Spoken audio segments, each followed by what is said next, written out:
warahmatullahi wabarakatuh. Halo anak-anakku semua, bagaimana kabarnya hari ini? Bertemu lagi dengan Bu Rini pada video pembelajaran IPA. Semoga anak-anak semua senantiasa dalam keadaan sehat walafiat dan juga tetap semangat. Nah, pada video pembelajaran kali ini Bu Rini ingin mengajak anak-anak untuk bersama-sama membahas latihan soal USBN tentang materi adaptasi. Kenapa Bu Rini sudah melaunching atau mengajak anak-anak untuk latihan soal USBN?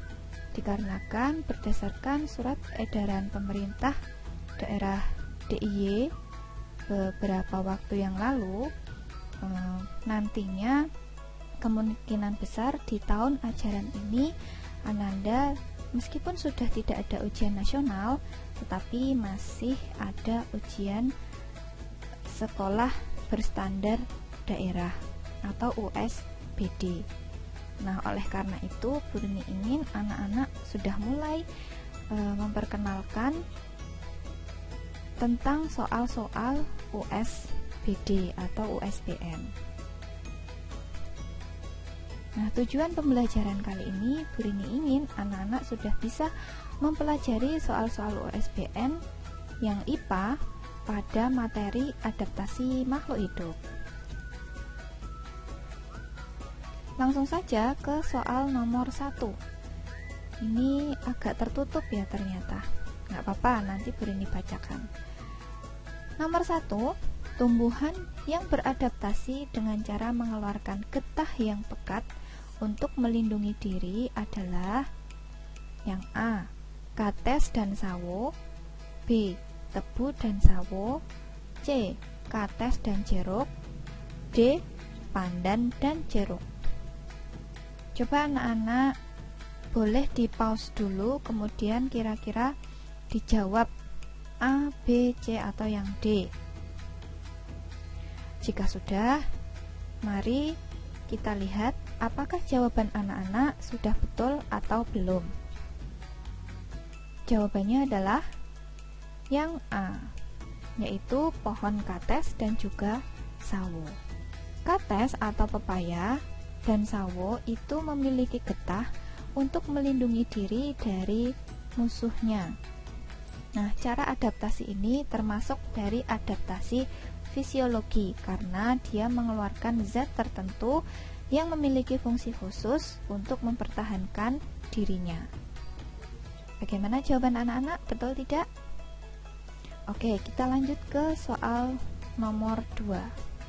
Perhatikan tabel berikut. Ada 2 kolom tabel nama tumbuhan beserta cara beradaptasinya. Yang pertama ada tumbuhan keladi, nangka, randu, buah naga, dan juga mentimun.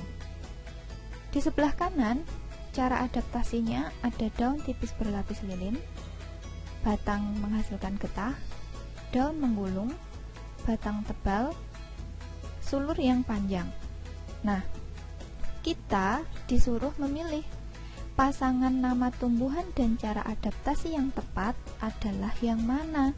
Apakah yang nomor 1 itu tumbuhan keladi beradaptasi dengan daun tipis berlapis lilin yang tebal, itu apakah betul atau tidak?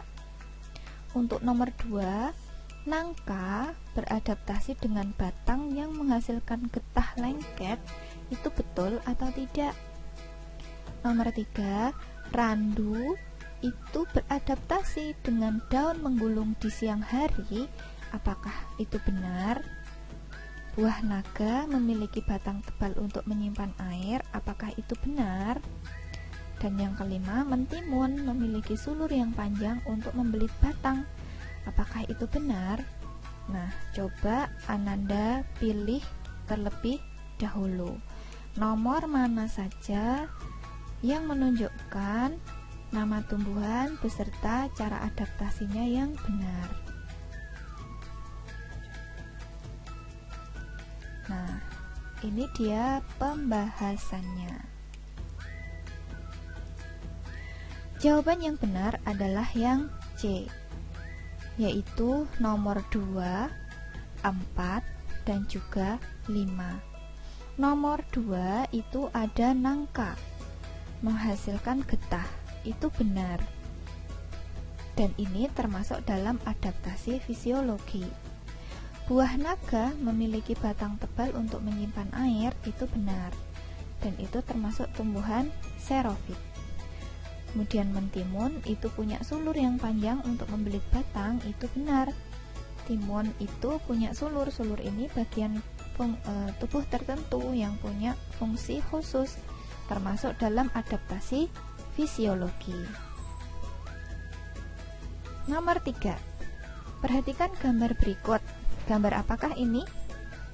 Ya, betul. Nah, bentuk adaptasi tumbuhan tersebut adalah apakah A. daun tebal dan batang beruas, B. akar lebat dan tangkai daun berongga, C. daun majemuk dan akar tunggang, D. akar serabut dan batang beruas. Yang mana yang betul? Ya, jawabannya yang B. Tanaman tersebut adalah tanaman eceng gondok. Eceng gondok itu memiliki daun yang lebar dan tipis. Jadi jawaban yang A salah ya. Kemudian akar serabut yang lebat. Ya, akar serabut yang dimiliki oleh eceng gondok itu lebat, dan tangkai daun yang berongga. Berarti jawaban yang benar adalah yang B. Nomor 4. Perhatikan gambar berikut. Kedua makhluk hidup tersebut memiliki kesamaan dalam beradaptasi, yaitu apa? Ada sapi dan juga unta. Kira-kira mereka punya cara adaptasi yang sama dalam bentuk apa? A. Bentuk tubuh dengan ciri khusus, B. Hidup di tempat yang kering, C. Mengalami mimikri, D. Memiliki organ tertentu dengan fungsi khusus. Jawabannya adalah D. Mengapa? Sapi itu punya enzim selulase, ya, seperti di video sebelumnya. Karena sapi itu pemakan rumput dan rumput mengandung selulosa, maka sapi itu punya enzim khusus, yaitu enzim selulase, untuk mempertahankan hidupnya, yaitu membantu untuk mencerna. Kemudian unta itu punya organ tertentu, yaitu punuknya. Di dalam punuk unta itu terdapat lemak yang berupa cadangan makanan. Lemak-lemak unta ini nantinya akan bisa diubah menjadi makanan dan juga air ketika dia mengalami kehausan atau kekurangan air. Siapa yang benar nomor 4? Kemudian nomor 5. Tanaman kaktus merupakan tanaman yang hidup di daerah kering dengan memiliki ciri khusus, yaitu apa? Tanaman kaktus yang hidup di daerah kering itu dikenal dengan xerofit. Oke, yang A, tangkai daun menggembung, B, daun lebar dan tipis, C, akar lebat dan kuat, D, batang berlapis lilin. Jawabannya adalah yang D, batang berlapis lilin. Nah, kaktus itu tadi termasuk tumbuhan xerofit yang tumbuh di daerah yang kering dan tandus. Dia punya batang yang tebal dan berisi spons-spons yang untuk menyimpan air. Daunnya itu berlapis lilin.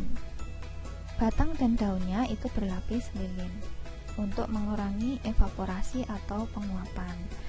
Karena jika sebuah tumbuhan itu berlebihan saat evaporasi, maka akan merugikan karena dia akan kekurangan air.